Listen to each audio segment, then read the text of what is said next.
গণিত পঞ্চম শ্রেণী অধ্যায় ৭ অঙ্ক নাম্বার ৩। ১৬টি ইনিংসের গড় রান ৩১.৩৫ পরবর্তী ৩টি ইনিংসে ১০৮, ৩৮ এবং ৪৭ রান করলে নতুন গড় কত হবে? তাহলে ১৬টি ইনিংসের গড় রান কত?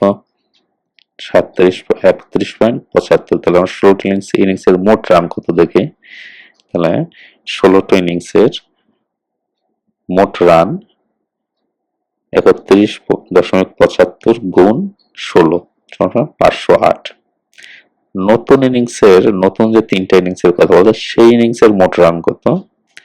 নতুন ইনিংসের মোট রান হবে ১০৮ যোগ ৩৪ যোগ ৪৭ সমান ১৮৯।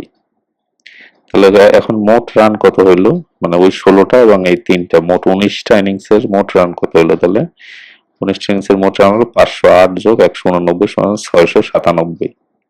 তাহলে নতুন গড় হইল কত? নতুন গড় ৬৯৭ ভাগ ১৯টা ইনিংস, যেহেতু ১৬ আর ৩ ১৯ ভাগ ২ যেহেতু, তাহলে হবে ৩৬.৬৮ প্রায়। Thank you.